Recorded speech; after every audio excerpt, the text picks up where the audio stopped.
On y va? Bonjour à tous, on est très heureux de pouvoir vous accueillir ce matin aux côtés de Gabriel Attal pour la restitution des travaux de notre première convention thématique qui porte sur les questions régaliennes, c'est-à-dire de sécurité, d'immigration, de laïcité, de lutte contre le racisme, contre l'antisémitisme, contre les discriminations, contre l'islamisme et contre les communautarismes. Il y avait, vous le savez, plusieurs conventions thématiques qui avaient été lancées. Les travaux se poursuivent, mais il était important pour nous de pouvoir commencer précisément par ces questions régaliennes pour au moins deux raisons.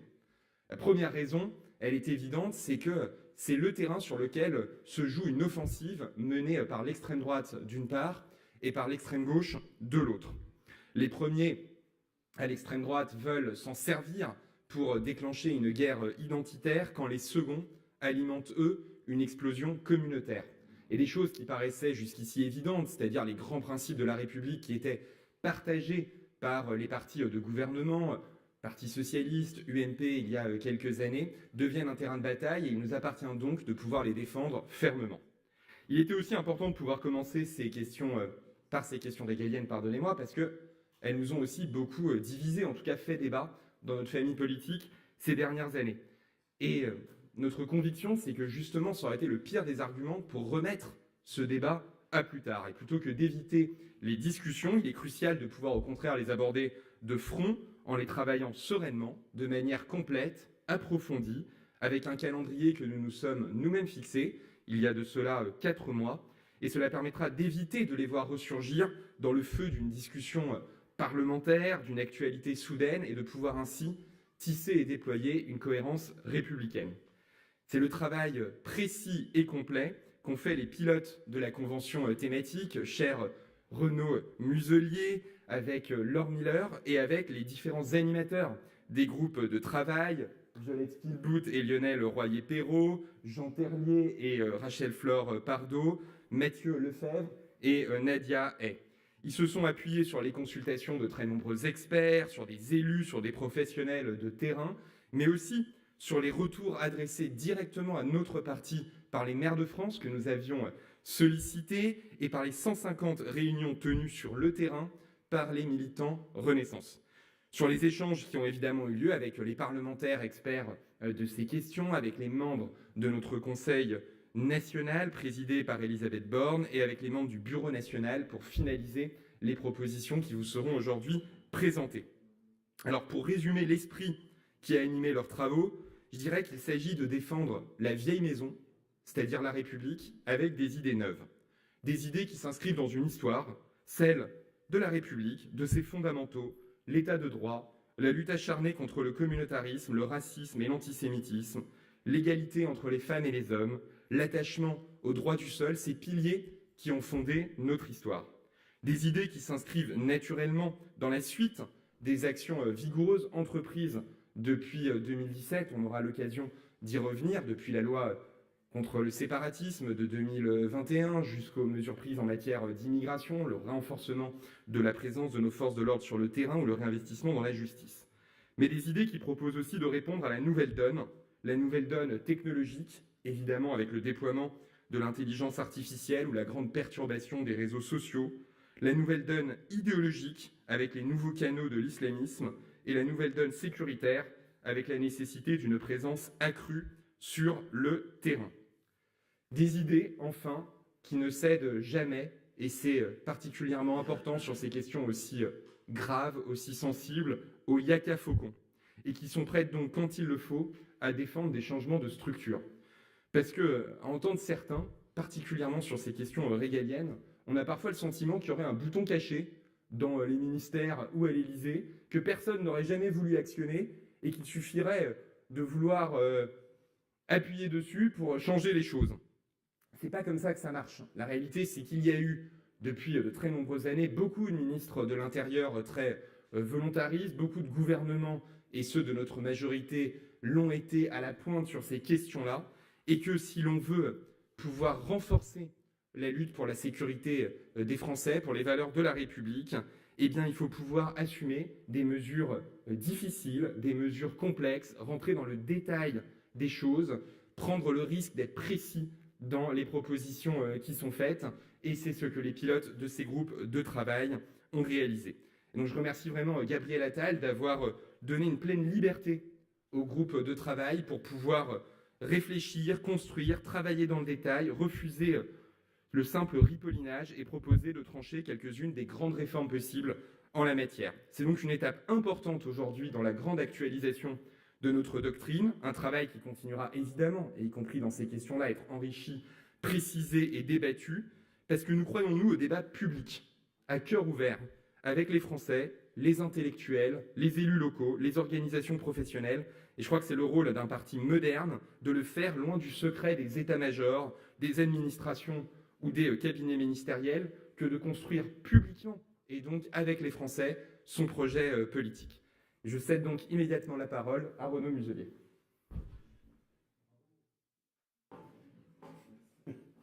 Bien, c'est toujours un plaisir de vous retrouver ici. Merci pour votre présence pour commencer cette semaine, ici à Paris, pour présenter les travaux de cette convention thématique sur le respect de l'autorité, de nos lois et de nos frontières. Lorsque Gabriel Attal a initié cette démarche utile et absolument nécessaire de réarmement idéologique de notre formation politique, il m'a proposé en janvier de copiloter avec la députée Laure Miller, je tiens à l'excuser, cette convention. Alors j'ai dit oui tout de suite car j'avais pu apprécier un certain nombre de ses actions qui donnaient une cohérence. Lorsqu'il était ministre délégué au budget, il avait fait un énorme travail sur la question des douanes, qui a permis d'augmenter les saisies de drogue dans les ports, notamment à Marseille.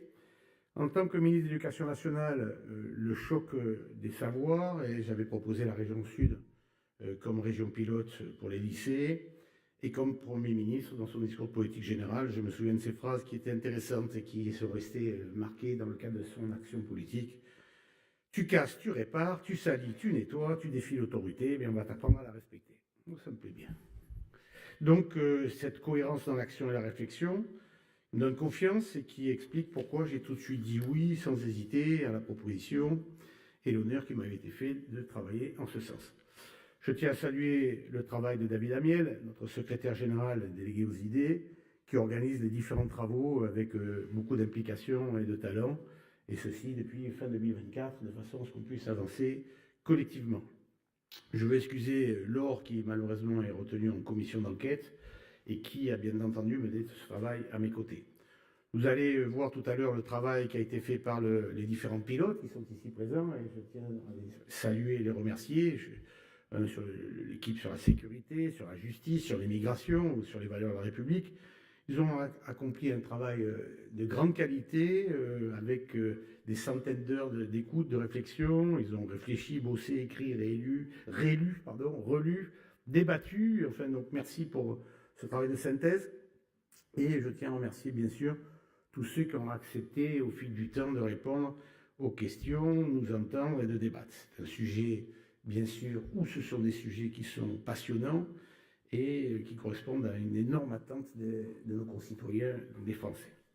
Il en ressort quand même quelques messages, 3 messages. 1, le parti s'est emparé de ces sujets sensibles. Trop longtemps, ces questions de sécurité, d'autorité, de justice ou d'immigration ont été le grand absent de notre formation politique. Avec cette convention, c'est un travail de consultation et d'analyse tout à fait remarquable qui a été réalisé. Vraiment plus d'une centaine d'auditions, des hauts fonctionnaires, des élus, des responsables, des anciens responsables de la police comme de la gendarmerie, des représentants des cultes, des associations, des syndicats. Nous avons écouté, nous avons essayé de contacter, et en tout cas je tiens à remercier tous ceux qui sont concernés et qui ne sont pas forcément proches de nous, mais qui se sont exprimés et qui nous ont aidés dans la réflexion. C'est un gros travail de fourmi qui aboutit à une véritable doctrine et une centaine de propositions très concrètes. Ce que nous avons fait, ce ne sont pas quelques propositions lancées en l'air au détour d'une phrase, c'est un travail complet, réfléchi et structuré. Je ne suis pas sûr d'ailleurs que les autres formations politiques soient aussi avancées que nous en la matière. Deuxième remarque, nous portons une ambition claire, une République ferme pour une France apaisée. Le respect de l'autorité, de nos lois et de nos frontières est la base de la confiance des Français dans notre société. Aujourd'hui, nous voyons bien que le compte n'y est pas. L'insécurité n'a pas connu de net recul. La confiance des Français dans la justice est fragile, minée par la lenteur et la récidive. Nous ne parvenons pas à assurer la maîtrise de notre immigration et dans certains territoires, la République recule face à l'entrisme islamique. Alors oui, il faut agir fermement et cette action ferme permettra de restaurer la confiance et l'apaisement dans notre société. Troisième message, nous avons assumé dans les propositions que nous vous présentons avec Gabriel Attal, le président, une forme de transgressivité, de radicalité. Il nous avait dit d'ailleurs dès le départ, vous avez carte blanche et donc n'hésitez pas. Les pilotes reviendront sur les principales mesures de leur groupe de travail, mais nous avons assumé partout des mesures fortes et des changements de paradigme. Je pense sur la sécurité à la question des polices municipales que nous te proposons de rendre obligatoire dans les communes de plus de 10 000 habitants, de les armer systématiquement et d'étendre leurs compétences. Elle est essentielle si nous voulons être forts et efficaces partout sur notre territoire. Je pense sur la justice à l'impératif de sanctionner rapidement, très tôt, toute faute pour éviter que le sentiment d'impunité ne s'installe. C'est aussi revoir complètement notre système d'exécution des peines pour permettre que la peine prononcée soit la peine exécutée. C'est ça la justice et les Français ne comprennent pas qu'il puisse en être autrement. Sur l'immigration, nous acceptons de changer le paradigme avec la préférence travail et le permis à points. Autrement dit, nous proposons enfin des solutions efficaces pour que des slogans tapageurs qui ne font que renforcer l'impression d'impuissance de l'État. Un sujet, par exemple, qui fait symbole quand même. Est-on capable de faire respecter l'obligation de quitter le territoire français à ceux qui sont en OQTF? Et sur les valeurs de la République, nous prenons le taureau par les cornes. Nous assumons de défendre la laïcité et de lui donner des armes supplémentaires pour se battre. Nous assumons de défendre nos valeurs et de protéger notre enfance. C'est un travail important, une vision claire, cohérente, que nous proposons ce matin et que nous mettons à ta disposition. Le respect de l'autorité de nos lois et de nos frontières, c'est un des fils rouges de notre engagement, de mon engagement, de ton engagement. C'est un de ces fils rouges et de façon plus personnelle, je crois dans la décentralisation, dans la force des territoires et la compétence des élus locaux. C'est l'addition du national et du local qui renforce la République. Et c'est bien sûr d'ailleurs sur le fronton de nos mairies, c'est écrit d'ailleurs, sous le drapeau européen et le drapeau français, qu'il y a écrit liberté, égalité, fraternité, les trois devises de notre République auxquelles je suis très attaché. Je vous remercie pour ce travail et cette matinée.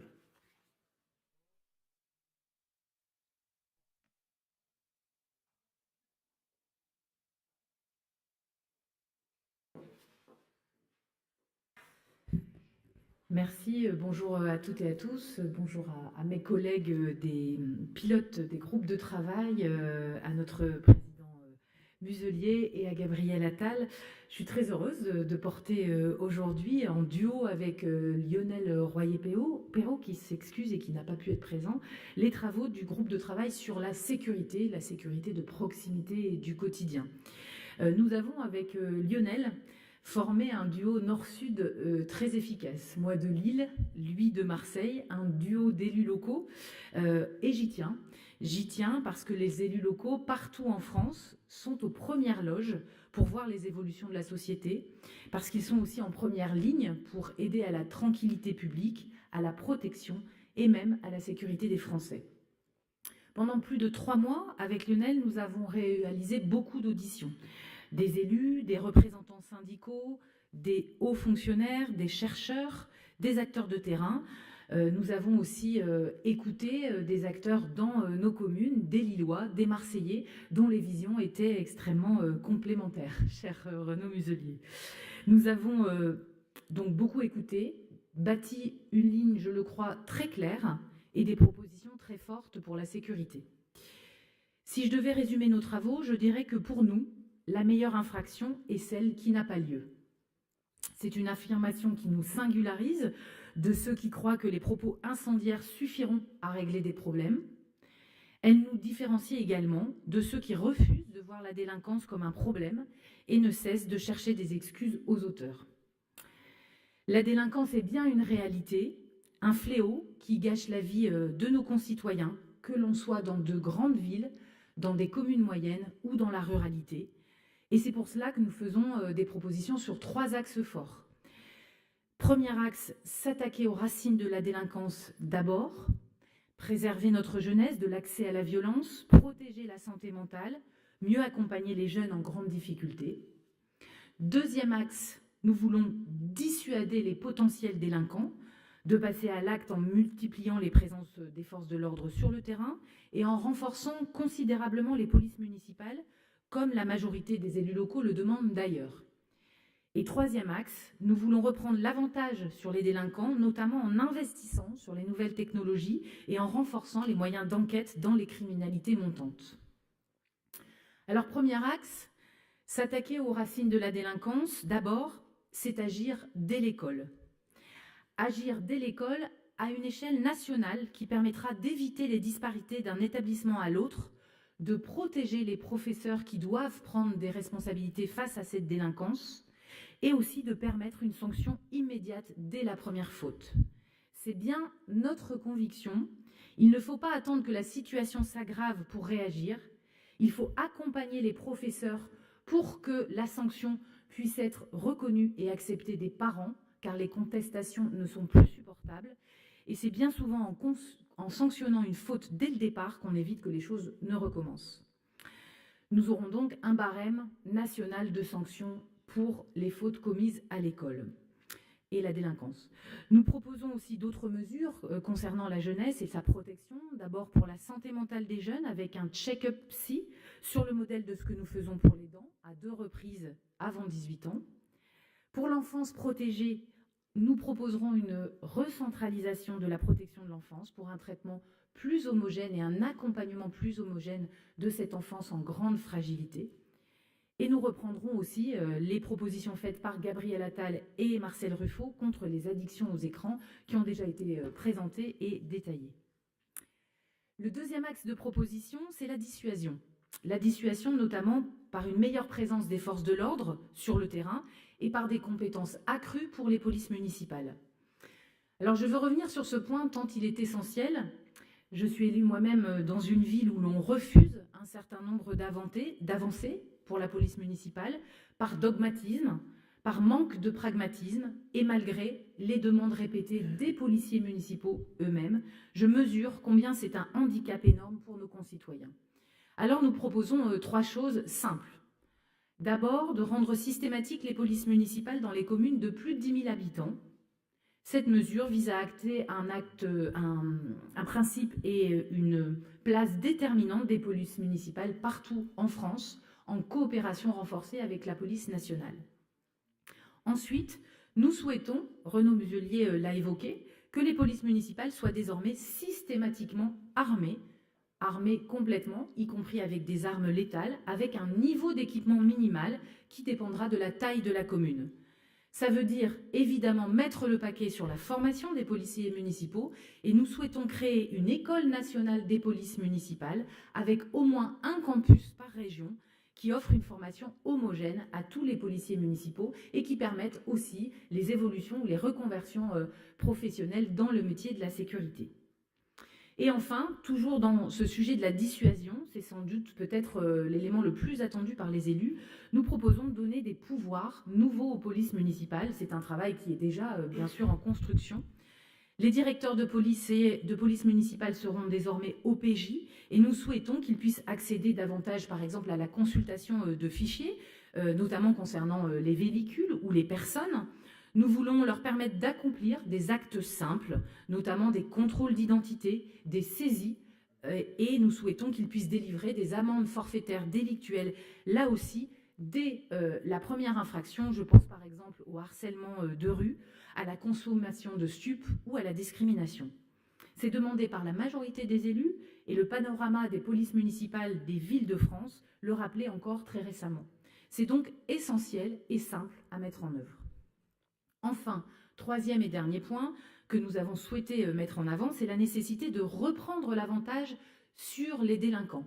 C'est une question de technologie de vitesse, de capacité à se transformer pour nos services de sécurité, notamment en investissant sur les nouvelles technologies, notamment je pense au renforcement des facultés anti-drones, à notre réseau d'enquête cyber à renforcer, ou encore en prolongeant l'expérimentation lancée lors des JO 2024 de la vidéoprotection algorithmique.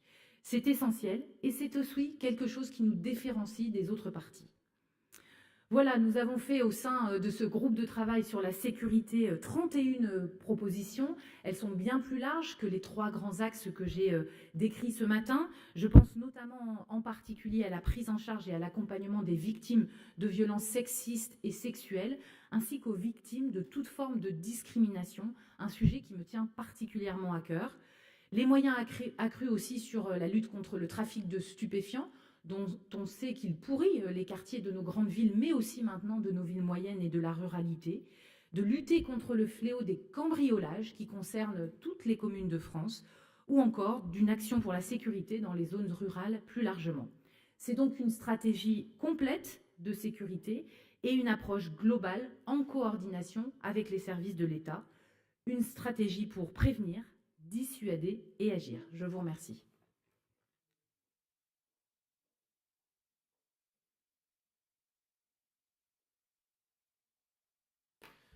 Bonjour à toutes et à tous. Il m'appartient donc de rendre compte du travail de ce groupe de travail sur la justice. Je vous prie de bien vouloir excuser ma collègue et consoeur Rachel Fleur-Pardo qui plaidait ce matin à une audience dans le tribunal de Paris, qui donc ne peut être présente avec nous pour le rendu de ce groupe de travail justice. Un groupe de travail donc qu'on a voulu très large dans le cadre des auditions qu'on a menées, qui faisait part à ce que toutes les sensibilités puissent s'exprimer, évidemment de tous bords, parce qu'il nous semblait que c'était important d'entendre des magistrats, des avocats, mais aussi également des professionnels de la justice pour nous faire part de ces propositions, et au fond avec une méthode. Cette méthode, c'est nous avons voulu mener un diagnostic complet, franc, honnête de la situation, et nous les avons interrogés pour qu'ils identifient pour chaque problème quel était l'obstacle et comment le surmonter. Aujourd'hui, il y a un constat qui est clair, la défiance dans la justice atteint des niveaux records. Plus d'un Français sur 2 déclare ne plus faire confiance, mettant en péril les fondements de notre état de droit. Les extrêmes ne cessent de remettre en cause la légitimité de la justice. Les délais sont effectivement trop longs, trop lents, et la récidive et les peines non exécutées alimentent l'exaspération des Français. Alors nous devons agir, et nous sommes aidés en cela par des moyens records. Il faut le rappeler ici, depuis 2017, c'est plus de 40% d'augmentation du budget de la justice. C'est 1000 juges, 1000 greffiers, des assistants de justice qui sont recrutés et qui permettent aujourd'hui d'assurer, et demain, avec des budgets dédiés, un fonctionnement de la justice. Mais il nous faut aller évidemment plus loin, à l'instar des lois que nous avons votées avec Gabriel Attal sur la justice pénale des mineurs pour plus de fermeté, mais aussi celle de Gérald Darmanin sur la question du narcotrafic. Nous avons agencé notre travail autour de 3 axes. Le premier sur la nécessité de revenir à un principe clair. Ça a été rappelé par le président Renaud Muselier, et cher au cœur évidemment de notre secrétaire général. Tu casses, tu répares. Et au fond, et en d'autres termes, toute faute conduise doit mener à une sanction adaptée. Et pour y parvenir, il y a une condition préalable. C'est reprendre le contrôle de notre politique pénale. Aujourd'hui, nous sommes contraints par la surpopulation carcérale, 130% de taux d'occupation des prisons, je me permets de le rappeler, et en conséquence, beaucoup de choix sont réalisés non pas en fonction de la peine qui semble juste, mais de manière à vider les prisons. Et nous ne pouvons nous résoudre évidemment à ce problème. Nous proposons donc comme mesure principale une loi d'accélération de construction des prisons et des CRA, des centres de rétention administratifs. Cette loi devrait donc permettre d'arriver à une construction plus rapide en partant au fond d'un constat très simple, celui que nous avons pu construire un village olympique en 18 mois et nous n'arrivons pas à construire des prisons en 7 ans. Aussi, nous nous inspirons de cette loi pour les Jeux olympiques et paralympiques pour accélérer les procédures et permettre de construire plus rapidement des places de prison. Un deuxième point sur ce premier axe, c'est celui de l'échelle des peines. Ça a été rappelé par Renaud Muselier. Nous proposons de le revoir dans sa globalité. Cela passe évidemment par une simplification. Il y a là des propositions qui ont été faites par le garde des Sceaux Gérald Darmanin qu'il nous faudra reprendre. Cela passe selon nous ici également par redonner un sens, une valeur et du pouvoir de les exécuter plus rapidement. Je pense en particulier aux travaux d'intérêt général. Aujourd'hui, sachez qu'il faut 16 mois pour les exécuter. Nous proposons de prendre des dispositions pour réduire ce délai à 3 mois. Je pense aussi également qu'il nous faut insister sur la réforme fondamentale de l'application des peines que nous proposons. La mission du juge d'application des peines, vous le savez, est en quelque sorte de rejuger ce que des magistrats qui ont assisté au procès et entendu les victimes ont déjà jugé pour aménager la peine. Personne ne remet en cause évidemment le sérieux de ces magistrats et leur rigueur, mais ils sont devenus trop souvent des gestionnaires de cette surpopulation carcérale. Dans de nombreux pays, je pense notamment aux exemples du Canada et du Royaume-Uni, ce n'est pas un juge qui applique les peines, et il nous semble logique aujourd'hui que les magistrats, lorsqu'ils jugent lors d'un procès, ils jugent la peine, décider qu'elle doit être appliquée. Un point, c'est tout. C'est pourquoi nous proposons de fonder un nouveau service d'application des peines, de probation et d'insertion, dont les moyens et les missions seront renforcés, notamment pour un bien meilleur suivi des personnes en probation. Le deuxième constat, et ce deuxième pilier sur l'axe sur lequel nous avons voulu travailler, c'est la question de la peine. Et celle de la peine qui empêche la récidive. Cela veut dire que nous allons mettre le paquet sur la question de la réinsertion. C'est aussi cela qui est nouveau, ça qui est une singularité. Nous proposons notamment de miser sur la réinsertion par le travail, qui est notre ADN, vous le savez, ici à Renaissance, et de créer un réel parcours d'accompagnement à la sortie de prison, en multipliant par exemple les CFA qui seraient adossés aux prisons. Mais si nous réinsérons vraiment, nous devons aussi également être fermes pour ceux qui s'obstinent à défier nos lois. Nous proposerons donc de mettre un terme aux aménagements de peine automatiques pour les récidivistes. Le troisième axe, enfin, est celui de la nécessité de bâtir une justice moderne, pleinement inscrite dans le XXIe siècle. Une justice moderne, c'est une justice qui est plus rapide. Et nous proposons notamment de déployer l'IA pour aider à certains actes de procédure, de réformer le code de procédure pénale, vous savez, qui est en cours dans le cadre des chantiers au niveau de la chancellerie, ou encore de créer une procédure de plaider coupable en matière criminelle. Une justice moderne, c'est aussi une justice qui donne pleinement place à sa victime. Nous proposons notamment une meilleure information des victimes après la libération de leurs agresseurs. C'est aussi également une indemnisation plus rapide des victimes. Nous avons réussi cela en diminuant par 6 les délais d'indemnisation des victimes dans le cadre du Code de justice pénale des mineurs. Eh bien, il nous faut réussir la même chose en faisant en sorte que les victimes soient placées désormais au centre de la procédure pénale.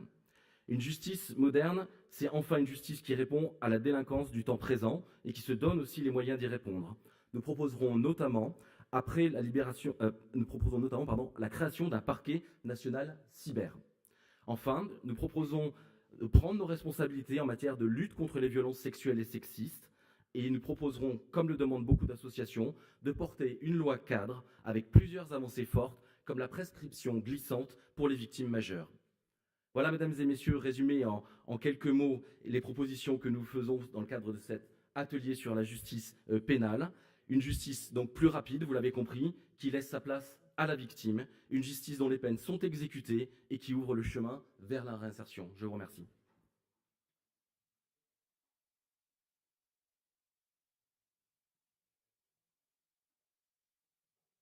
Bonjour à toutes et à tous. Tout d'abord, un grand merci à Gabriel Attal et à Renaud Muselier d'avoir permis de travailler sur ces questions migratoires avec une certaine méthode, une façon de les travailler qui est, je crois, totalement différente des autres formations politiques. Que constatons-nous partout dans le monde? Les désordres du monde vont croissant, les désordres économiques, écologiques, géopolitiques, si bien que les flux migratoires ont tendance à s'accélérer et notre pays à les subir au moins autant que les autres. Et ce qui se passe, c'est que dans notre pays, on constate une forme d'hystérisation collective autour de ces questions. Il n'est pas possible de parler d'immigration sereinement. Et avec Gabriel Attal, avec Renaud Muselier, on a voulu en parler de façon pragmatique, en refusant le double écueil du déni et de l'essentialisation, le double écueil de l'accueil inconditionnel et le fantasme total de l'immigration zéro. Et pour ce faire, on a trouvé à la fois une méthode, mais aussi un choix politique qui est extrêmement fort, qui est celui de la préférence travail. La préférence travail, c'est quoi? C'est d'abord le fait que nous avons besoin d'une immigration économique et nous l'assumons. Et nous l'assumons en confiant sa définition aux partenaires sociaux. Une proposition extrêmement forte qui est faite dans ce que nous allons vous présenter dans quelques instants. Immigration économique définie par les partenaires sociaux, mais évidemment maîtrisée et pilotée par le Parlement et par les pouvoirs publics, puisque cette expression a vocation évidemment à être votée de façon annuelle par le Parlement, donc l'Assemblée nationale et le Sénat. Et cette ligne extrêmement claire sur l'immigration de travail est corrélative d'une ligne qui est tout aussi claire sur l'immigration clandestine. Nous assumons de dire qu'il n'y a pas d'immigration sans travail et pas de travail sans immigration. Évidemment, à l'exception du droit d'asile que nous souhaitons bien entendu conforter tout en luttant contre son dévoiement. Je pense notamment à son dévoiement actuel par voie jurisprudentielle, mais nous souhaitons évidemment le conforter. De cette préférence travail, nous inférons plusieurs mesures. La première, c'est que nous souhaitons durcir les conditions de regroupement familial pour passer d'une immigration qui est aujourd'hui majoritairement familiale et subie à une immigration qui sera demain majoritairement économique, et grâce à l'instauration du permis à points, une idée qui était chère à Marc Ferracci et que nous souhaitons mettre en œuvre, c'est-à-dire que nous assumons de reprendre en main nos flux migratoires en définissant qui peut et doit venir dans notre pays. Et nous assumons également de dire que sur l'immigration étudiante, nous souhaitons assurer l'assiduité de l'effectivité des études. On sait aujourd'hui en effet qu'une grande partie de l'immigration clandestine est nourrie par l'expiration des titres de séjour. Et donc nous souhaitons au contraire non pas mettre évidemment un terme à l'immigration étudiante, mais nous assurer de l'assiduité au cours pour en vérifier la légalité. Et deuxièmement, puisque nous avons défini une immigration économique légale, nous assumons d'être extrêmement fermes dans la droite ligne de ce qu'a porté Gabriel Attal en tant que Premier ministre sur l'immigration clandestine, avec une série de mesures qui ne sont pas des mesures démagogiques, mais qui sont des mesures extrêmement claires, extrêmement effectives et opérationnelles. Parmi celles-ci, on note par exemple l'assortiment de toute condamnation d'un étranger en situation irrégulière à une interdiction de territoire, ce qui veut dire très concrètement une assignation à résidence. Parmi celles-ci, on notera également la cessation du versement de toute forme de prestation sociale à l'expiration des titres de séjour. Évidemment, nous faisons la distinction pour les personnes qui travaillent et qui respectent les valeurs de la République, pour laquelle la vie économique doit être facilitée, et on a un certain nombre de mesures qui permettront d'améliorer le renouvellement des titres de séjour à l'expiration, non pas du contrat de travail, mais de la mission des personnes qui sont en situation économique régulière. Et enfin, nous plaidons fortement pour, et c'est aussi, je crois, une des marques de fabrique de notre famille politique, pour une diplomatie migratoire européenne. Nous sommes des Européens convaincus et nous savons que si demain nous voulons peser dans nos accords bilatéraux, dans nos accords multilatéraux, il faut être en capacité de le faire en européen.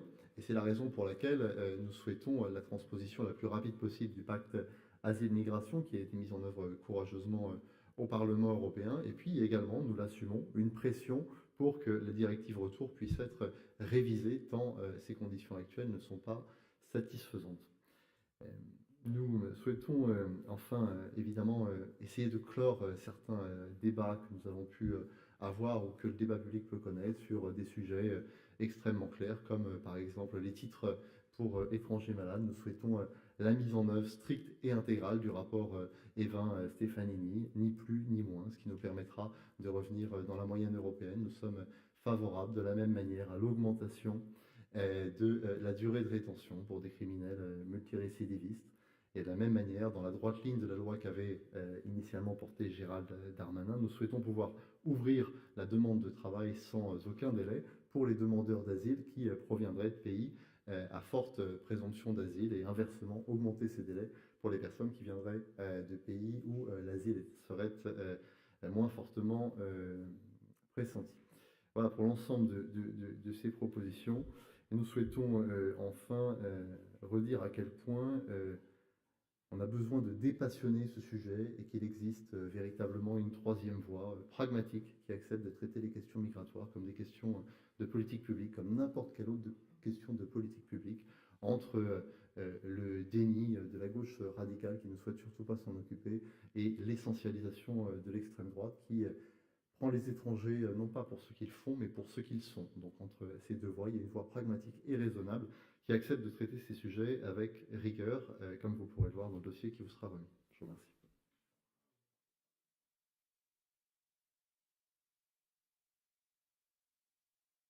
Cette troisième voie dont parlait Mathieu Lefebvre, c'est aussi celle qui a animé les travaux du groupe de travail de Nadia Hay sur les valeurs de la République. Troisième voie entre l'identitaire de l'extrême droite et le communautaire de l'extrême gauche, et donc troisième voie pour la République. Et je voudrais d'abord commencer en disant qu'on pense fortement à Nadia Hay, qui devait être avec nous ce matin, mais qui traverse une épreuve personnelle difficile. Et c'est la raison pour laquelle je vais présenter à sa place les travaux des dernières semaines qu'elle a conduits avec énormément d'auditions de terrain comme d'experts en ces matières. Le travail de Nadia Hay a conduit d'abord à établir un constat. Ce constat, c'est que si la loi séparatisme de 2021 a permis de réaliser des avancées réelles, et d'ailleurs le rapport très commenté la semaine dernière qui avait été commandé par le président de la République sur l'entrisme pratiqué par les frères musulmans montre que les dispositions de la loi séparatisme ont permis de réduire considérablement les financements étrangers qui étaient jusqu'ici utilisés. Mais pour autant, ceux qui veulent faire vaciller la République n'ont pas cessé leur combat et ils empruntent d'ailleurs de nouveaux canaux, en particulier les réseaux sociaux qui sont devenus un outil majeur évidemment de radicalisation. Et donc après ce constat implacable qui a été formulé par le groupe de travail, vient une conviction. La conviction, c'est que l'islamisme progresse quand la République est faible. Faible pour se défendre, et le groupe de travail a formulé un certain nombre de propositions pour la renforcer, mais faible aussi pour proposer une alternative à ses enfants, par l'accès à l'emploi, au logement, à l'école, aux services publics, et on sait à quel point les mouvements islamistes se nourrissent des déceptions à l'égard de la promesse républicaine pour attirer la jeunesse dans son orbite. Et donc si la refonte de la politique de la ville, si les mesures en faveur de la mobilité sociale feront partie de nos prochaines conventions, d'ores et déjà, ce groupe de travail a formulé des propositions fortes en matière de lutte contre les discriminations. Notre premier enjeu est donc bien évidemment de protéger nos valeurs, et notamment notre enfance, de toutes les tentatives d'entrisme. Gabriel Attal l'a évoqué hier dans Le Parisien, il s'agit de créer une véritable bulle de protection autour de nos enfants et de notre jeunesse, protection contre les influences des réseaux sociaux, et ça fait évidemment écho aux propositions qui avaient été formulées il y a de cela quelques semaines en matière de protection face aux écrans, mais aussi protection face aux menées les plus radicales et en particulier face à l'islamisme pour permettre à nos enfants de grandir sans être confrontés à la violence, aux discours de haine et aux tentatives d'entrisme. Et c'est la raison pour laquelle une des propositions de ce groupe du travail porte sur la nécessité de répondre au développement du voilement des fillettes de 5 à 6 ans, alimenté par une offensive, et je cite là le rapport qui a été commandé par le président et remis la semaine dernière, un voilement des fillettes qui fait partie d'une offensive, donc je cite, wahhabo-salafiste. Donc le groupe de travail de Nadia Hay propose d'affronter lucidement cet enjeu en permettant l'interdiction du voile pour les enfants dans l'espace public. Protéger la jeunesse dans le même esprit, c'est d'ailleurs aussi préserver le droit du sol. Et c'est la raison pour laquelle, dans les travaux qui ont été menés sur le groupe de travail immigration, il y a cet attachement très fort au droit du sol, puisqu'il permet de garantir que des enfants qui ont grandi en France, qui ont été élevés en France, qui ont été éduqués par notre école, ne soient jamais séparés à raison de la nationalité de leurs parents.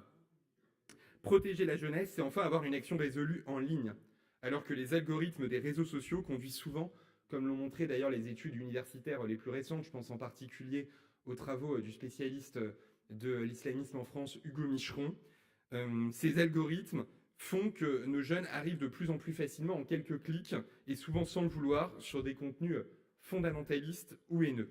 Il est donc nécessaire de faire changer les choses et nous proposons de renforcer les contrôles et de doter l'Arcom, par exemple, d'un contre-algorithme, c'est-à-dire d'une capacité à mesurer objectivement les biais des algorithmes et des plateformes. Une fois les faits et leur ampleur établis, nous proposons d'en montrer les résultats et de demander aux plateformes si c'est nécessaire, de changer pour avoir des algorithmes plus neutres et qui n'incitent pas au développement de ces contenus. Et si les plateformes refusent, on peut évidemment prendre des sanctions contre elles. Le règlement européen, le DSA, qui avait été une grande victoire française, le permet déjà en l'état. Ensuite, pour faire face à la menace fondamentaliste, le groupe de travail propose, sur les autres canaux de radicalisation que ceux que l'on a abordés jusqu'ici, c'est-à-dire la radicalisation en ligne, de renforcer les dispositions de la loi séparatisme pour avoir une deuxième loi séparatisme. Au sein de ce texte, le groupe propose d'inclure plusieurs mesures pour renforcer le contrôle des financements étrangers des lieux de culte. On voit d'ailleurs que les dispositions de la première loi séparatisme ont permis d'en tarir un certain nombre et donc d'être efficaces, pour accélérer la dissolution d'associations ou encore de créer un délit d'entrisme qui complétera le délit de séparatisme qui avait été créé en 2021.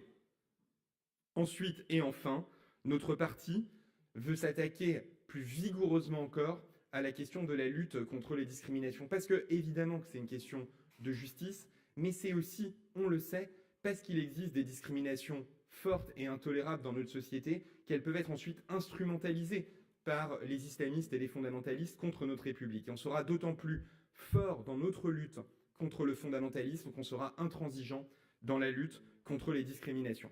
Le groupe de Nadia Hay propose ainsi plusieurs mesures fortes, notamment pour multiplier ce qu'on a appelé le testing. Le testing collectif d'abord, c'est-à-dire lancer des enquêtes à grande échelle et de manière aléatoire pour vérifier dans les entreprises la présence de biais de discrimination à l'embauche. Le groupe de travail propose de rendre publics ces résultats et d'exiger des entreprises des mesures fortes quand elles ont de mauvais résultats. Je crois que la pression publique doit désormais être assumée face à des entreprises qui se comportent d'une manière évidemment discriminatoire. Et puis, bien trop souvent, nos compatriotes touchés par une discrimination à titre individuel ou qui ont le soupçon d'une discrimination renoncent à agir parce qu'ils ont le sentiment que la tâche est trop importante et que ce serait vain d'y perdre son temps et son énergie.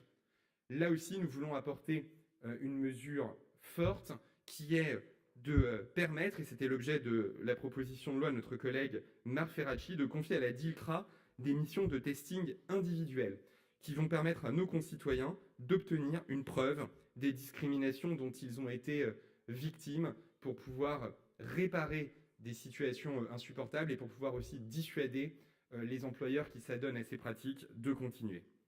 Bref, il s'agit de jouer donc sur ces trois volets, agir pour défendre nos valeurs et protéger notre enfance avec une attention particulière à la question de la radicalisation sur les réseaux sociaux, et j'insiste beaucoup là-dessus parce qu'on voit bien que par rapport y compris à la loi séparatisme de 2021, ça fait partie du nouveau champ d'offensive des fondamentalismes, prendre des mesures supplémentaires contre l'entrisme dans la lignée de la loi de 2021 qui a prouvé sur un certain nombre de vecteurs son efficacité et qu'il s'agit donc de pouvoir compléter et porter haut et fort la lutte contre les discriminations, non seulement dans les mots, mais dans les actes. Voilà donc les conclusions de ce groupe de travail piloté par Nadia Hay que je salue à nouveau sur les valeurs de la République. Je vous remercie.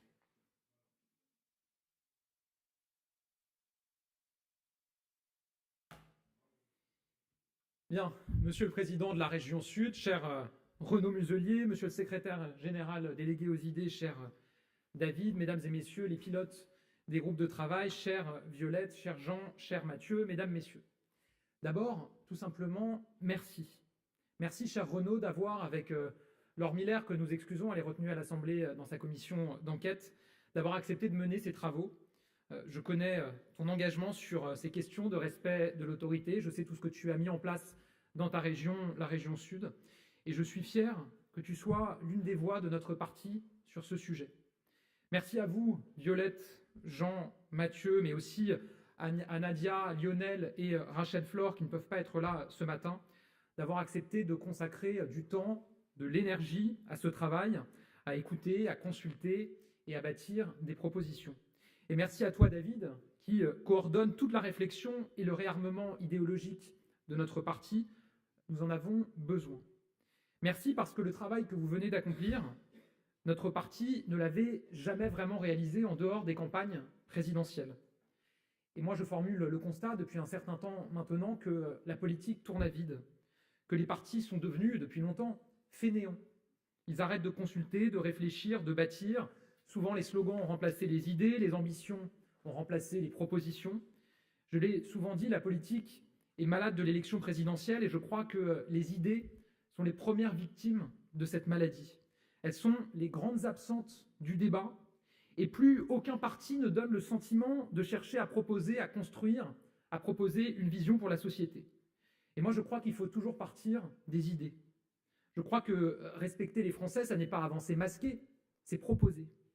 C'est pourquoi, en prenant la tête de Renaissance début décembre, dès mon premier discours, j'ai annoncé ma volonté de lancer 3 premières conventions thématiques sur le modèle économique et social, sur la transition écologique et donc sur la question du respect de l'autorité, de nos lois, de nos frontières, et ce, indépendamment du reste du calendrier politique.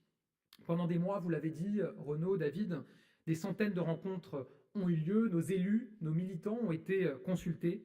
Notre parti Renaissance vous avait donné un objectif, ne pas avoir peur de renverser la table, ne pas avoir peur de changer de paradigme dès lors qu'on propose des solutions fortes, utiles, efficaces. Et si je crois qu'il y a un sujet, plus encore que tous les autres, où la classe politique a donné le sentiment d'arrêter de réfléchir, c'est celui-là. Aujourd'hui, le jeu politique est divisé en 2 blocs. D'un côté, il y a les fameux « yaka faucon », et de l'autre, il y a les « c'est pas possible ». Comme si tout était trop facile, ou au contraire, comme s'il était plus possible de rien faire. Et votre travail montre que chez Renaissance, on refuse cette fatalité et on refuse cette facilité. Voilà pour la méthode. Maintenant, sur le fond, je sais parfaitement que les sujets que nous abordons aujourd'hui sont des sujets qui sont difficiles, qui sont complexes, peut-être parmi les plus clivants dans le personnel politique.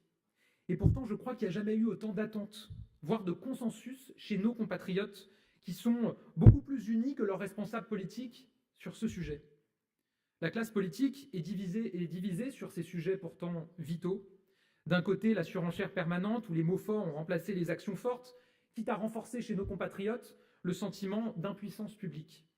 Et de l'autre, une forme de refus d'obstacle, qui consiste en fait à occulter cette question comme si elle ne méritait pas d'être traitée. D'un côté, les uns crient toujours plus fort, de l'autre côté, les autres détournent le regard. Et nous refusons d'être pris en tenaille dans ces postures, parce qu'il y a une voie entre le populisme et l'angélisme. Et cette voie, c'est celle que vous nous proposez de suivre, celle de la vérité et celle de l'efficacité. Je l'ai dit, s'il y a bien un sujet sur lequel les clivages n'ont plus beaucoup de sens, je crois que c'est celui-là. Vivre en sécurité dans son pays, respecter l'ordre, nos frontières, je crois profondément que ça n'est ni de droite, ni de gauche, ni du centre, c'est tout simplement une exigence et du bon sens. Vouloir protéger nos enfants d'une société de plus en plus dure, de plus en plus violente. Qui peut croire que c'est de droite ou de gauche? Personne. Vouloir éviter que les jeunes ne tombent dans la délinquance et pouvoir se promener dans la rue sans crainte. Qui peut croire que c'est de droite ou de gauche? Personne. Vouloir que nos frontières soient maîtrisées, pour accueillir moins mais accueillir mieux, grâce au travail. Qui peut prétendre que c'est de droite ou de gauche? Personne. Vouloir une République unie, rassemblée, qui sait encore faire corps et qui donne sa place à chacun, notamment en luttant contre les discriminations. Qui peut prétendre que c'est de droite ou de gauche? Personne. La réalité, c'est que le respect de l'autorité, c'est, avec la garantie offerte à chacun de chances égales dans la vie, le fondement de la promesse républicaine. Alors il y a urgence à prolonger l'effort pour construire une République ferme, une République juste, pour une France apaisée. Et c'est bien ce que nous demandent les Français. L'apaisement. L'apaisement pour qu'ils puissent mener leur propre vie sans crainte. L'apaisement face aux violences et à la brutalité de la société. L'apaisement pour une France unie. Cette conviction est ancienne chez moi et je te remercie, cher Renaud, de l'avoir rappelé. Je dirais même que l'engagement pour le respect de l'autorité et les valeurs de la République, c'est l'un des fils rouges de mon engagement. Comme secrétaire d'État à la jeunesse, j'avais eu la belle responsabilité de piloter l'expérimentation du service national universel. À Bercy, j'ai lancé des plans anti-fraude inédits et j'ai revalorisé nos douanes parce que frauder, c'est aussi défier l'autorité de l'État. Comme ministre de l'Éducation nationale, j'ai fait respecter la laïcité dans nos établissements scolaires, avec notamment le port de l'abaya et du camis qui ont enfin été interdits. J'ai fait respecter aussi nos règles et le respect de la République, avec un niveau de sanctions inédit, notamment pour ceux qui contestaient les temps d'hommage à Samuel Paty et à Dominique Bernard dans nos établissements scolaires. Comme Premier ministre, j'ai affirmé haut et fort un principe clair qui est resté: tu casses, tu répares. Et à Viry-Châtillon, avec mon gouvernement, j'avais présenté le choc d'autorité dont notre pays a besoin. Et puis, depuis que je suis redevenu député, j'ai porté, avec le député Jean Terlier, qui en était le rapporteur, un texte qui durcit la justice pénale des mineurs. Le combat de l'autorité pour la République, c'est depuis le premier jour l'un des moteurs de mon action. Alors aujourd'hui, avec les dizaines d'élus, de cadres du parti, de parlementaires qui ont travaillé pendant plusieurs mois, nous sommes fiers d'avoir permis à notre parti Renaissance de réfléchir enfin à ces défis. En étant capable de transgresser certains tabous, nous montrons que nous sommes fidèles à notre promesse, le dépassement.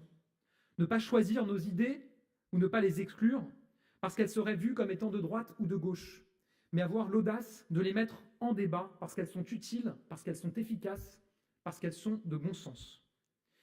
Mesdames, Messieurs, je ne vais pas revenir sur l'ensemble des propositions qui ont été faites, et d'ailleurs, vous aurez dans quelques instants un document avec l'ensemble des propositions. Je crois qu'il y en a 82 en tout que vous pourrez consulter. Je veux dire avant tout que je crois profondément que notre pays ne cesse de bouger, de changer, de se transformer. Tout s'accélère et pour répondre aux défis d'aujourd'hui, nous avons besoin d'un changement profond. Ce changement profond, il commence par la franchise et l'honnêteté, mais il doit avoir une boussole, c'est la justice. Il n'y a d'autorité que si elle est acceptée. Il n'y a de consentement à l'autorité que s'il y a de la justice. Des réformes courageuses ont été menées ces dernières années et nous les revendiquons. Dès 2017, sous l'impulsion de Gérard Collomb, 2 grandes réformes ont été menées, l'une sur la lutte contre le terrorisme, l'autre sur la question de l'immigration. Avec Christophe Castaner, c'est tout notre modèle de sécurité intérieure qui a été réinterrogé et travaillé sur la lutte contre la radicalisation. Grâce à Gérald Darmanin, nous nous sommes dotés d'outils juridiques déterminants pour la lutte contre le séparatisme et pour mieux contrôler notre immigration. Tout ça a été fait sous l'impulsion du président de la République qui, dans son discours des Mureaux en 2020, a posé un nouveau cadre d'action pour protéger notre République. N'ayons pas peur de dire aussi que certaines choses n'ont pas été bien faites, que des choses ont parfois évolué et même qu'il y a eu des échecs. Quand le compte n'y est pas, n'ayons pas peur de le dire. Et sur tous les sujets, vous avez avancé avec méthode, vous avez regardé les faits, cherché les nœuds qui nous empêchent d'agir et trouvé des solutions pour avancer. Je vais vous donner 2 exemples. Les prisons d'abord. Nous avons, et ça a été dit par Jean il y a un instant, un taux d'incarcération dans la moyenne européenne, mais nous sommes les champions de la surpopulation carcérale, seulement devancés par Chypre. C'est indigne d'un pays comme la France. Et en plus, toute notre politique pénale est bridée par la contrainte de la surpopulation carcérale. Nous avions lancé un plan ambitieux de construction de places de prison. 7 ans plus tard, moins d'un tiers des places qui étaient prévues ont été effectivement construites. Est-ce que c'est normal? Non. Alors pendant nos travaux, nous avons essayé de comprendre pourquoi et nous avons proposé des solutions pour remédier à ce problème majeur. Alors en plus des propositions courageuses faites par le ministre de la Justice Gérald Darmanin, nous proposons une loi d'accélération pour la construction des prisons, une loi d'accélération comme pour les infrastructures des Jeux olympiques et paralympiques. Autre exemple auquel je tiens, les OQTF et les reconduites à la frontière. Est-ce que notre système marche aujourd'hui? Non, à l'évidence. Notre système de gestion de l'immigration illégale est dépassé, obsolète, inefficace. C'est un scandale français. Alors nous avons essayé beaucoup de choses et nous voyons bien en ce moment même que la seule fermeté dans les mots ne fait en rien l'efficacité dans les actes. C'est avant tout la faute de l'obsolescence de notre système. On délivre des OQTF sans même se soucier de savoir si elles pourront être appliquées. On doit y prendre toute notre part. Tout cela est devenu le symbole criant de notre impuissance publique, cette impuissance qui mine la confiance des Français dans leur démocratie. Alors là encore, nous regardons les choses en face et nous faisons des propositions nouvelles. Plutôt qu'une gestion au jour le jour, il nous faut inventer un nouveau système par le biais d'accords globaux qui mettent en balance l'aide publique au développement, les projets d'investissement économique et les laissez-passer consulaires et les visas. Aujourd'hui, tout ça est traité à part et ça rend notre système absolument inefficace. Il faut une approche transactionnelle avec les pays concernés sur tous les sujets en remettant tout à plat. Et par ailleurs, il faut que ces accords puissent se faire au niveau européen. À 450 millions d'habitants, on pèse beaucoup plus qu'à 68 millions face aux pays qui ne coopèrent pas suffisamment. Et puis nous devons trouver des solutions plus efficaces face aux étrangers irréguliers qui sont condamnés. Le groupe de travail propose la généralisation des interdictions de territoire français pour les irréguliers condamnés pour délit. C'était jusqu'ici réservé aux condamnations pour un crime. C'est une bonne idée. Et ces interdictions pénales confèrent plus de latitude pour procéder aux expulsions.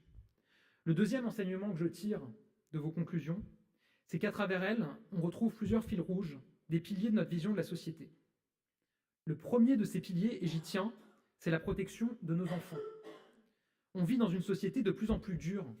On vit en silo, où la violence se banalise, où on revendique l'individualisme au détriment de la vie en société. Alors oui, je crois que nous avons un devoir, protéger notre jeunesse. Je crois que nous devons former, avant 15 ans, une bulle de protection autour de notre jeunesse. Une bulle de protection pour leur donner ensuite toutes les armes pour choisir leur destin et pour avoir leur vie en main. C'est pour ça que je porte l'interdiction des réseaux sociaux avant 15 ans, pour protéger leur santé mentale et les préserver de la violence. C'est pour ça que je porte le choc des savoirs à l'école, pour qu'ils aient les connaissances, le recul, l'esprit critique, pour prendre les propres décisions avec un socle commun de connaissances. C'est pour ça que je mène une lutte aussi acharnée contre le harcèlement à l'école. C'est pour ça que vous proposez des mesures pour restaurer l'autorité de l'école et aider l'enfance protégée. Et c'est pour ça que nous portons une révolution de la santé mentale pour notre jeunesse, avec des check-up psy. C'est pour ça aussi que nous proposons de protéger nos enfants des influences de l'islamisme et des idéologies radicales en proposant l'interdiction du port du voile pour nos enfants et la création d'un délit de voile forcé. Je le dis, il est hors de question de remettre en cause la liberté de porter le voile pour tous, et notamment pour des femmes qui feraient le choix librement de porter le voile. Mais je le dis avec la même force, peut-on accepter de ne rien faire face à un phénomène documenté de petites filles de 5 ou 6 ans contraintes de porter le voile dans notre pays, la France? Cette bulle de protection, elle est essentielle pour l'avenir de notre société, pour l'avenir de notre République. Alors nous devons la forger, et elle est un des piliers du projet de société que proposera notre parti. Je suis heureux que cette convention ait permis de lui donner de nouvelles mesures pour la renforcer. Nous avons eu l'audace de réformer la justice pénale des mineurs en profondeur, et donc nous proposons aujourd'hui une révolution de la prévention pour éviter que nos jeunes ne tombent dans la délinquance. En partant d'un constat simple, le meilleur délit, c'est encore celui qui ne se produit pas. Et donc le deuxième pilier de notre projet de société, notre vision pour la France qui traverse cette convention, c'est la volonté de répondre aux défis d'aujourd'hui, avec les outils d'aujourd'hui, à assumer la modernité et le recours aux nouvelles technologies, à assumer une forme de rupture avec le passé et ne pas rabâcher les propositions qui sont faites depuis 50 ans. Notre parti veut mettre la France à jour et non appliquer un énième patch ou un énième correctif. Changer de paradigme, c'est ce qui nous pousse à prendre un parti pris clair sur la sécurité. Je le disais, affirmer que le meilleur délit, c'est celui qui n'a pas lieu, que la meilleure des peines, c'est celle qui évite la récidive. Alors cette modernité, elle s'incarne dans notre volonté de nous emparer des outils technologiques à notre disposition. Cela vaut pour reprendre la main sur la délinquance avec le recours à la vidéoprotection algorithmique ou un meilleur usage des drones. Cela vaut pour améliorer les services pour nos concitoyens avec le déploiement de l'IA pour réaliser certains actes, accélérer les procédures avec la capacité de suivre sa plainte en ligne ou avec la plateforme unique de signalement. Cela vaut enfin pour la lutte contre la radicalisation. Aujourd'hui, un continent inconnu se constitue sur les réseaux sociaux et devient un lieu d'embrigadement de nos enfants. Les études montrent en effet que des biais algorithmiques forts existent sur les réseaux sociaux. Cette modernité, c'est assumer de briser certains tabous, de lever certaines hypocrisies comme vous le proposez. Quand la grande majorité des communes de plus de 10 000 habitants sont déjà dotées de police municipale, pourquoi hésiter à les généraliser? Vous y allez en reconnaissant leur apport essentiel pour notre sécurité et en proposant de les armer et de leur donner plus de prérogatives. Briser des tabous pour enfin changer les choses, c'est aussi ce qui vous a conduit à proposer la suppression du juge d'application des peines pour une meilleure application des peines et s'attaquer à certaines des sources du sentiment d'impunité. Cette volonté de répondre aux enjeux du temps présent, c'est aussi celle qui vous a conduit à proposer de replacer la victime au cœur de notre justice pénale, celle qui vous pousse à faire des propositions pour monter d'un cran en matière de cyber, en matière de lutte contre les violences sexistes et sexuelles, en matière de lutte contre les trafics, mais aussi contre toute la délinquance du quotidien. Cette conscience des enjeux aujourd'hui, c'est aussi ce qui nous conduit à renforcer encore notre vigilance face aux attaques dont la République fait preuve, ce qui nous conduit, ça a été dit, à proposer une deuxième loi sur le séparatisme et sur l'entrisme religieux, mais aussi à proposer une action renforcée sur la lutte contre les discriminations. Et puis enfin, dans ces piliers, je veux aussi parler du travail. Le travail, c'est bien un des piliers majeurs de notre vision de la société. On a la conviction que c'est par le travail que nous nous en sortirons, et ça vaut dans à peu près tous les domaines. Alors je ne suis pas surpris de voir le travail au cœur de cette convention. La réinsertion par le travail pour les détenus, et vous avez fait des propositions fortes et innovantes sur le sujet qui permettront à la fois de mieux insérer et de lutter contre la récidive. Le travail, c'est aussi la clé de voûte du nouveau système migratoire que nous proposons. Depuis des années, on oppose immigration régulière et immigration irrégulière dans une sorte d'aveuglement. Or, les immigrés illégaux sont bien souvent des anciens immigrés légaux dont les papiers ne sont plus en règle. Alors en réformant notre immigration légale, nous parviendrons à lutter contre l'immigration illégale. Et notre philosophie de ce point de vue-là est claire. Avant d'accueillir, il faut être sûr de la capacité à s'intégrer. Et la meilleure intégration, ça reste le travail. Nous avons donc bâti une nouvelle doctrine très claire, la préférence travail. Et pour cela, il faut une révolution de notre immigration de travail. Assumer de dire qu'on doit aller vers une immigration pilotée de façon beaucoup plus claire et stricte, avec un système à points comme au Canada, avec des objectifs cibles qui sont déterminés en fonction de nos besoins de travail par les partenaires sociaux. Je crois profondément que ce système plus clair sera bénéfique pour toutes et tous. Et je veux le dire aussi parce que nous sommes cohérents avec cette préférence travail. Nous assumons de dire que nous refuserons de conditionner les prestations sociales contributives à la nationalité et non au travail. Pour être très clair, on voit dans le paysage politique que certains disent les prestations sociales contributives, celles que les Français obtiennent en travaillant, il faut les réserver aux Français et non aux étrangers. Mais un étranger qui travaille, qui est là en situation régulière, qui respecte les règles, qui vient par exemple pour faire l'entretien de ce bâtiment à 5 heures du matin, pourquoi est-ce qu'on le priverait de ses prestations contributives, de ses APL? Il travaille, il respecte nos lois, il est en France, il a le droit d'être accompagné.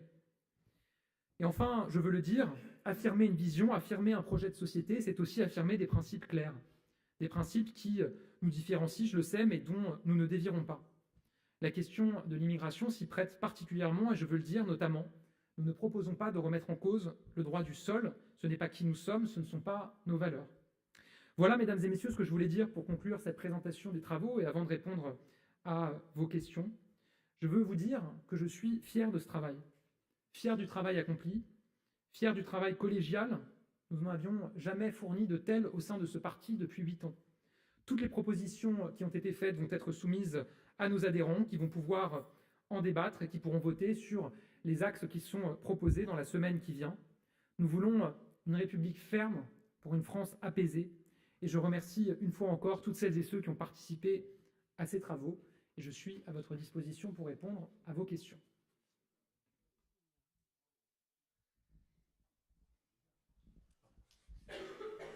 Bonjour, Matteo Cirino pour BFM TV. Il y a eu beaucoup de propositions et de mesures.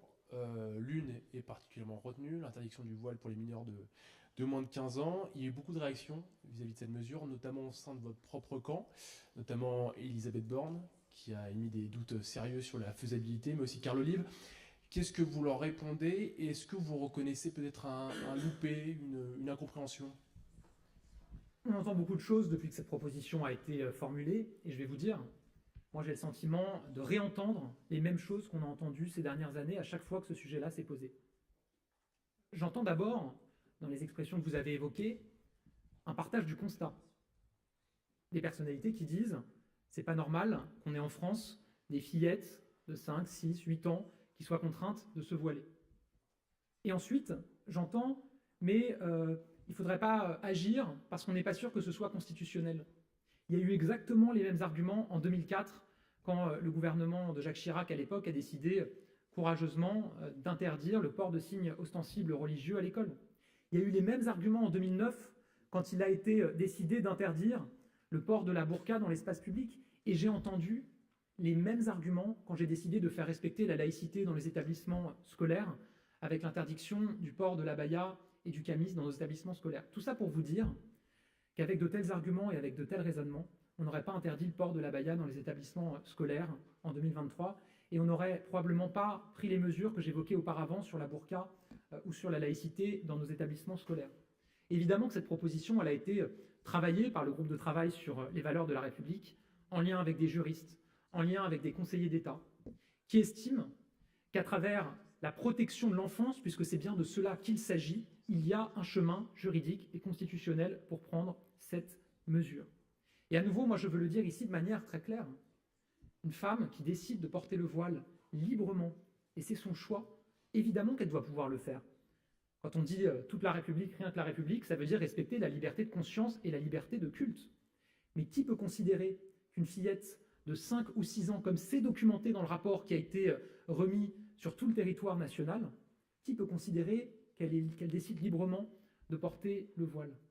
Et donc oui, il faut construire cette bulle de protection autour de notre jeunesse. On a une jeunesse qui aujourd'hui est instrumentalisée de toutes parts, par la violence sur les réseaux sociaux, par le harcèlement, par toutes les atteintes à sa santé mentale, et aussi par le prosélytisme religieux et l'instrumentalisation. Et la mesure que nous proposons, elle n'est pas nouvelle. Elle a été défendue depuis des années dans notre famille politique, par certains élus, je pense à Aurore Berger, Constance Le Grip, Laure Miller, mais elle a été défendue aussi dans d'autres familles politiques. Et ce qu'on a vécu ces derniers jours, c'est quelque part un grand révélateur, une forme de politique politicienne. La majorité sénatoriale qui proposait cette mesure, il y a quelques années, aujourd'hui explique que finalement elle ne serait plus tout à fait pour. On entend certains expliquer que ce serait une mesure qui irait contre l'islam, faisant une confusion entre islam et islamisme. Il y a beaucoup de grandes voix de l'islam qui se sont exprimées ces derniers jours pour expliquer qu'il n'est absolument pas prévu dans la religion musulmane, dans le Coran, d'imposer le voile à des jeunes filles ou à des fillettes de 5 ou 6 ans. Et j'ai même entendu il y a quelques années des responsables politiques de gauche, je pense à une sénatrice, ancienne ministre de Lionel Jospin, qui défendait cette mesure. Et donc, si pour des raisons politiciennes, certains qui étaient pour hier deviennent contre aujourd'hui, je vais vous dire, si on doit être les derniers à protéger l'intégrité de nos enfants contre les instrumentalisations et les prosélytismes, eh ben on sera les derniers à le faire, avec conviction. Et par le passé, j'ai pu mesurer sur la question de l'abaya, encore une fois, qu'il y avait des arguments parfois politiciens. Je suis passé outre, j'ai fait appliquer cette mesure, et aujourd'hui, il n'y a plus de port de l'abaya ou du camis dans les établissements scolaires. Bonjour, Audrey Tizan pour France Info. Marc Fesneau, qui est censé être l'un de vos partenaires, en tout cas au niveau du Parlement, parle de surenchère croissante, d'une démagogie ambiante toxique, d'ambition personnelle. Il parle là de vos propositions. Qu'est-ce que vous lui répondez? Moi, je ne suis pas là pour répondre aux uns et aux autres. Vous savez, sur ces sujets-là, encore une fois, il peut y avoir des convictions différentes. Selon des partis politiques, il me semble d'ailleurs, je crois qu'en 2004, quand la loi portée par Jacques Chirac sur la laïcité à l'école avait été présentée, je crois par exemple François Bayrou ne l'avait pas votée. Donc il peut y avoir des partis politiques qui considèrent que sur ces questions de lutte contre les entrismes, de refus de l'instrumentalisation de nos enfants, il n'y a pas une priorité à agir. Nous, on considère qu'il y a une priorité à agir. Mais je vais vous dire, si on était totalement d'accord sur tout, il n'y aurait pas différents partis politiques. Voilà. Mais encore une fois, chacun est libre des propos qu'il souhaite tenir et de ses convictions. Il évoque aussi une sorte de virage à droite, enfin, c'est ce qui est sous-entendu. Est-ce que vous estimez que vous faites un virage à droite, en tout cas sur les questions régaliennes? Moi, ce que j'assume, c'est qu'à mon initiative, Renaissance s'empare enfin de ces sujets-là. Et ça, c'est vrai que ce n'était pas arrivé auparavant. Et que déjà pendant la campagne de 2017, et puis ensuite, il y avait une forme d'ambiguïté ou d'impensé sur ce sujet-là. Moi, j'assume d'en faire une priorité pour le parti Renaissance, ça c'est sûr. Maintenant, je ne considère pas que ce soit un virage dans un sens ou dans un autre. Encore une fois, les Français, qu'ils soient de droite, de gauche, du centre ou d'ailleurs, ils attendent de la fermeté sur le respect des règles de la République. Et dire qu'on veut que nos règles soient respectées, que l'ordre soit respecté, que nos frontières soient respectées, je ne considère pas que ce soit de droite ou de gauche. Je considère que c'est tout simplement défendre la République, et heureusement que les Français, qu'ils soient de droite ou de gauche, attendent qu'on respecte et qu'on défende notre République. Moi, j'échange tous les jours avec les Français en me déplaçant, les élus le font aussi. Vous pensez que des gens qui se considèrent de gauche n'attendent pas qu'on agisse contre la sécurité? N'attendent pas qu'on agisse pour le respect de nos frontières? N'attendent pas qu'on agisse pour défendre la République face aux entrismes? Moi, je ne crois pas du tout. Vraiment. Et de la même manière, je pense qu'il y a des Français de droite qui sont très à l'aise avec ce que nous proposons sur l'immigration de travail. Dans les propositions qu'on fait, je vais vous dire, je pense qu'il y a des partis de gauche qui effectivement vont dire nous on n'est pas d'accord avec ces mesures, ces propositions. Il y a aussi certaines mesures avec lesquelles des partis de droite vont dire on n'est pas d'accord. Quand on assume une immigration de travail, ça ne me semble pas aujourd'hui être très porté dans les discours des partis aujourd'hui LR ou d'extrême droite. Quand on assume qu'un demandeur d'asile qui vient d'un pays pour lequel il y a une forte présomption d'asile, il puisse travailler dès le premier jour et non pas attendre 6 mois comme c'est le cas aujourd'hui, c'est un changement dans le sens de l'intégration de demandeurs d'asile en France par le travail. Ce n'est pas porté aujourd'hui par ces partis. Quand on défend la prévention en matière de sécurité, avec l'accompagnement pour la santé mentale de nos jeunes, avec l'aide sociale à l'enfance qui devient une priorité absolue, est-ce que vous avez le sentiment que c'est porté aujourd'hui par des partis de droite ou d'extrême droite? Moi, je n'ai pas ce sentiment-là. Quand on assume qu'on veut lutter contre la récidive en réinsérant nos détenus par le travail, avec un accompagnement systématique quand on sort de prison par France Travail, avec la multiplication des CFA adossés aux prisons pour cela. Est-ce que vous entendez que cette question de la réinsertion, de la lutte contre la récidive par le travail des personnes qui ont été détenues est portée aujourd'hui par ces partis politiques? Pas du tout. Et quand on affirme la priorité absolue à la lutte contre les discriminations, en voulant changer la loi pour permettre du testing, pour lutter contre des pratiques encore insupportables aujourd'hui de certaines entreprises qui discriminent à l'embauche selon la couleur de peau, selon la foi ou selon l'orientation sexuelle. Est-ce que vous entendez des partis de droite ou d'extrême droite expliquer que c'est une priorité? Eh bien non. Et nous, on le porte. Et de la même manière, je n'ai pas de doute, effectivement, sur le fait que quand on dit qu'on veut mieux maîtriser nos frontières, les partis de gauche vont considérer que ce n'est pas leur proposition parce qu'il y a une forme de déni sur ces questions-là. Et que quand on dit qu'on veut être plus ferme, qu'on veut que les multirécidivistes ne puissent plus être libérés sous contrainte, qu'il n'y ait plus de libération sous contrainte pour les multirécidivistes, qu'il n'y ait plus de juges d'application des peines qui conduisent parfois à déjuger ce qui a été jugé par les juges en première instance, je suis convaincu qu'il y a des personnalités de gauche, des partis de gauche qui vont dire c'est trop sécuritaire, c'est pas nos propositions, etc. Moi, ce qui m'importe, c'est pas de convaincre des partis, c'est de convaincre les Français. Et je suis convaincu que les Français, dans leurs attentes, sont beaucoup plus unis que leurs responsables politiques sur ce sujet-là. Bonjour, Jean-Baptiste Daoulas pour Libération. Une question assez simple. Comme vous nous avez expliqué que la mesure sur le voile a été travaillée avec des juristes et des conseillers d'État, est-ce que vous avez dès aujourd'hui la rédaction juridique à nous présenter, s'il vous plaît? Alors, on pourra présenter une rédaction, bien sûr, sur ce sujet-là. Aujourd'hui? Encore une fois, oui, bien sûr. On s'inspire de mesures qui ont été prises, qui concernent l'espace public et qui ont pris un motif clair. L'interdiction du port de la burqa dans l'espace public. Il y a eu beaucoup de doutes juridiques à l'époque.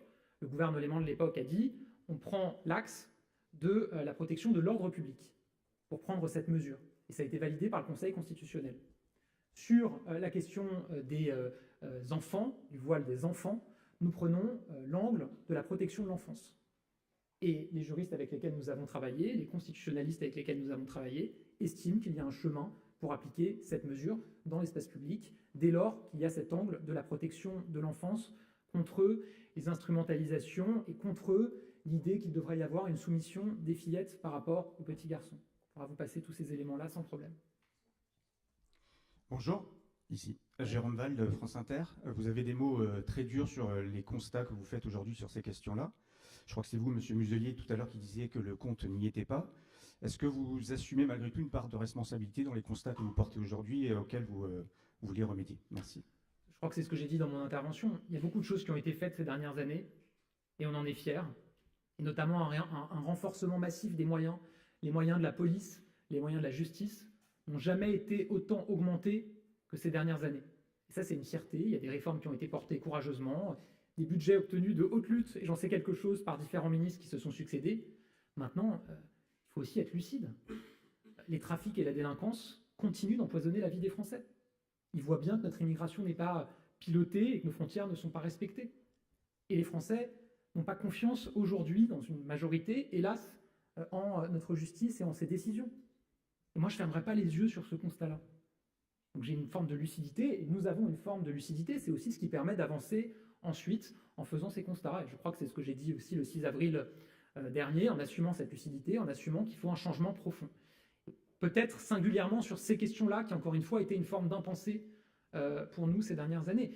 Et je pense que c'est un constat qui est partagé très largement. J'ai entendu Gérald Darmanin, qui a été ministre de l'Intérieur pendant plusieurs années, affirmer lui-même qu'il n'y a plus de safe place en France. C'est bien qu'on reconnaît collectivement que sur ces questions-là, évidemment, qu'il y a des choses qui n'ont pas été réussies et qu'il y a eu même des échecs.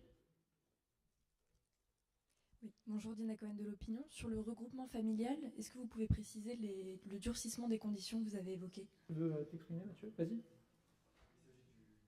Viens au micro. Tout le détail, vous l'avez devant vous, donc c'est dans le document. Et ça s'inscrit dans la logique, encore une fois, de dire on veut désormais passer d'une immigration majoritairement familiale à une immigration majoritairement de travail, changer de paradigme. Donc on va donner plus de possibilités d'accueillir et d'intégrer par le travail, mais évidemment, ça implique une fermeté et un renforcement des règles sur d'autres sujets. Je te laisse, Mathieu. Merci. Oui, il s'agit d'aller au plus loin de ce que permettent les textes européens, de ce que nous n'avons pas aujourd'hui dans notre droit actuel. Donc, allongement du délai de présence du conjoint de 18 à 24 mois, renforcement des conditions de maîtrise de la langue pour les membres de la famille à l'étranger et renforcement des conditions à la fois de logement et de ressources pour le membre présent en France. Ce sont des dispositions qui figuraient dans la loi dite immigration. Et de la même manière, une mesure que nous portons aussi pour assumer qu'on facilite l'intégration par le travail. Aujourd'hui, quand un demandeur d'asile arrive en France, qui fait sa demande d'asile, il ne peut pas travailler pendant 6 mois. Et on assume aussi un changement consistant à dire qu'un demandeur d'asile qui vient d'un pays pour lequel on accorde régulièrement et souvent l'asile, il doit pouvoir travailler tout de suite pour s'intégrer. Parce qu'on a une situation aujourd'hui objectivement assez hypocrite. On a des personnes qui sont en France, elles ont demandé l'asile. Le temps que leur demande soit examinée, elles restent en France évidemment. On leur verse une allocation, elles ne peuvent pas travailler. Ça n'a pas de sens quand ces personnes viennent d'un pays où on sait que pour ce pays on accorde très régulièrement l'asile, qu'elles puissent évidemment commencer à travailler tout de suite. Et de la même manière, quand c'est une demande d'asile qui vient d'un pays qualifié de sûr, c'est-à-dire un pays où on accorde très peu l'asile, on assume d'allonger le délai parce que comme cette personne a une probabilité importante de se voir refuser l'asile, c'est pas lui rendre service que de lui permettre de commencer à travailler. Bonjour, Hélène Terzian pour RMC. Les conclusions de ces travaux, notamment sur l'immigration, la sécurité et la justice, sont censées clarifier la ligne de votre parti de Renaissance pour 2027. Pour un programme présidentiel, on verra qui le portera. Or, on voit que ces propositions clivent, notamment sur le voile au sein de votre propre camp. Comment faire pour apaiser, justement, non pas la France, mais votre camp d'abord? Mais encore une fois, vous savez, c'est des sujets, et notamment sur celui-là, qui ont toujours fait débat. Toujours fait débat dans les familles politiques. Je vous ai donné l'exemple de cette mesure qui a été portée il y a quelques années, à l'époque des débats sur la loi séparatisme.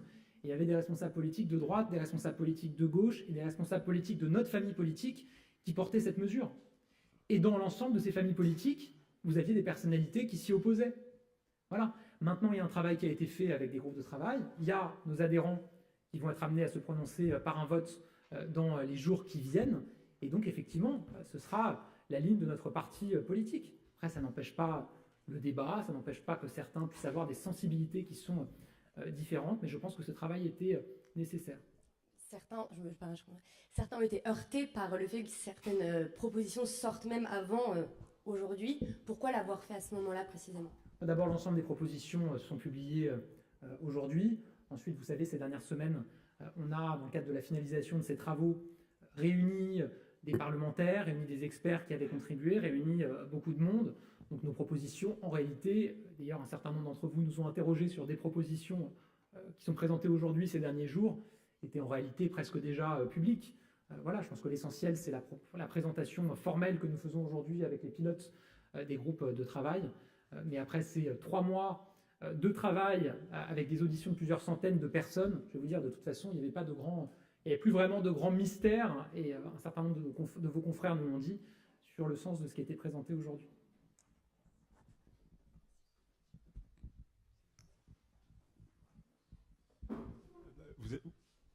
Encore moi. Vous avez parlé du fait de parler assez librement de ce qui n'a pas marché au cours des dernières années. Est-ce que c'est aussi une forme de droit d'inventaire que vous êtes en train de commencer à exercer? Vous pouvez l'appeler comme vous voulez.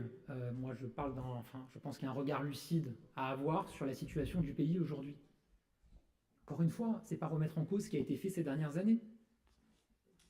Je vais donner des exemples de personnalités importantes de notre famille politique qui ont été dans des fonctions importantes pendant plusieurs années, qui elles-mêmes reconnaissent qu'il y a aujourd'hui, sur la question de l'insécurité, notamment une insécurité qui s'est développée, puisqu'il n'y aurait plus de zone en sécurité en France.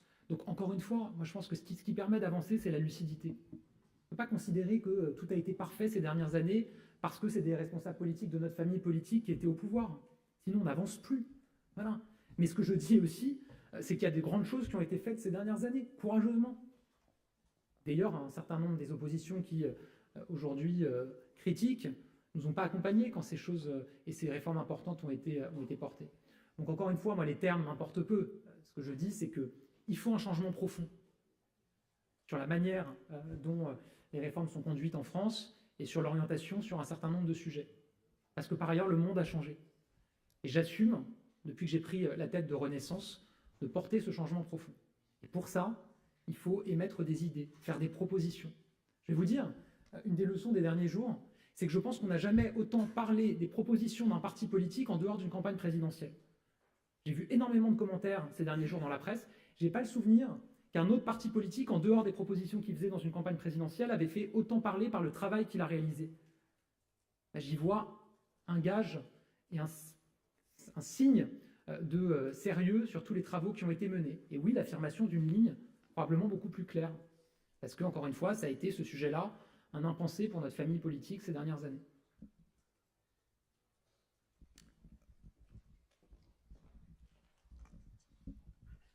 Toujours sur cette mesure, est-ce que ça implique que les autres signes religieux seront aussi interdits? Et deuxième question, cette fois venue directement d'Elisabeth Borne, est-ce que, c'est-à-dire que les gendarmes devront verbaliser dans la rue les mineurs qui porteraient le voile? Comment ça se passe concrètement en fait? Évidemment, tout ça est détaillé dans le document que vous allez recevoir.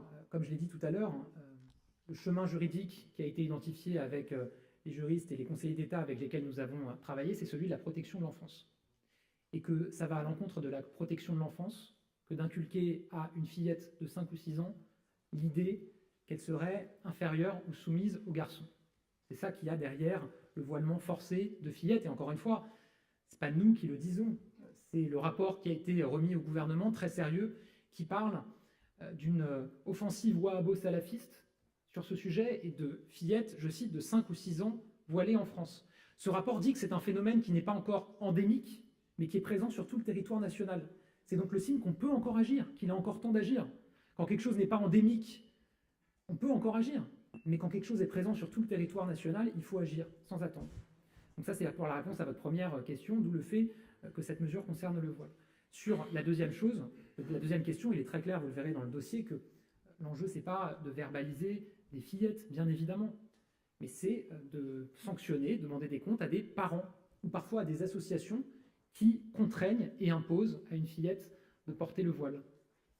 Donc c'est différent, ça, de la réforme qui avait été menée sur le port de la burqa dans l'espace public, où effectivement, ce qui avait été prévu à l'époque, c'est que les personnes qui portent la burqa dans l'espace public soient verbalisées, sanctionnées. Là, évidemment, on parle de fillettes, parfois de 5-6 ans. C'est évidemment pas elles qui sont visées, tout simplement parce que ce ne sont pas elles qui prennent cette décision. Elles l'auraient imposée, soit par un membre de la famille, soit encore une fois par des associations qui sont en rupture avec notre pacte républicain. Pardon, je me permets de relancer. Il me semble que vous n'avez pas répondu sur les Si, signes j'ai répondu en disant des autres religions. Si, j'ai répondu en disant que le chemin de la protection de l'enfance, pour prononcer cette interdiction que nous retenons, il s'applique parce qu'il y a derrière le voilement imposé à des fillettes l'idée qu'on leur inculquerait dès l'enfance qu'elles seraient soumises quelque part aux garçons. Et c'est en ça que le chemin de la protection de l'enfance, juridiquement, peut s'appliquer à travers les consultations que nous avons réalisées avec les juristes. Petite question sur, vous avez évoqué une consultation des militants, des adhérents. Il ne me semble pas avoir entendu de précision là-dessus. Est-ce que vous pouvez nous expliquer comment ça va se passer? Alors d'abord, rappelez comment les mesures et les propositions ont été faites. Ça fait 3 mois, Renaud Muselier l'a dit, les présidents des groupes de travail l'ont dit, ça fait 3 mois que tous ces groupes de travail sont au travail. Leur travail a été alimenté par les adhérents, en amont. Il y a eu plusieurs milliers de contributions d'adhérents qui ont été remises et transmises au groupe de travail. On avait fait une consultation en ligne. Il y a eu 150 réunions qui se sont tenues partout en France pour alimenter ce travail. Il y avait évidemment nos adhérents, mais aussi des sympathisants qui y ont participé. Donc déjà, en amont, les adhérents ont été consultés et ont participé à la définition de ces propositions. Et ensuite, ces propositions, elles sont formulées aujourd'hui, et pendant une semaine, les adhérents vont pouvoir se prononcer en ligne sur les axes qui ont été présentés. Ce qui permettra d'ailleurs à des comités locaux d'organiser, y compris des débats dans la semaine, sur ces propositions, avant que des adhérents puissent se prononcer par le vote. Donc les adhérents, ils ont participé en amont, et ils participent quelque part, entre guillemets, en aval de cette présentation. Et c'est une fois que les mesures auront été votées qu'elles seront les mesures de notre parti. Oui, on décline les mesures par axe, et il y a un vote sur ces axes qui sont présentés. Ça vous sera présenté, ça va être dans la journée qu'on va ouvrir la consultation. Et encore une fois, je n'ai pas d'exemple d'autres partis politiques qui réalisent ce travail en ce moment. Donc c'est aussi une fierté pour nous, évidemment. Est-ce que vous avez une dernière question? Eh bien, merci à tous d'avoir assisté à ces travaux. Je précise, vous venez d'avoir l'ensemble des propositions. S'il y a des questions, évidemment, sur le détail de telle ou telle des 82 propositions qui sont faites aujourd'hui, je vous laisse évidemment avec les équipes du parti pour y répondre.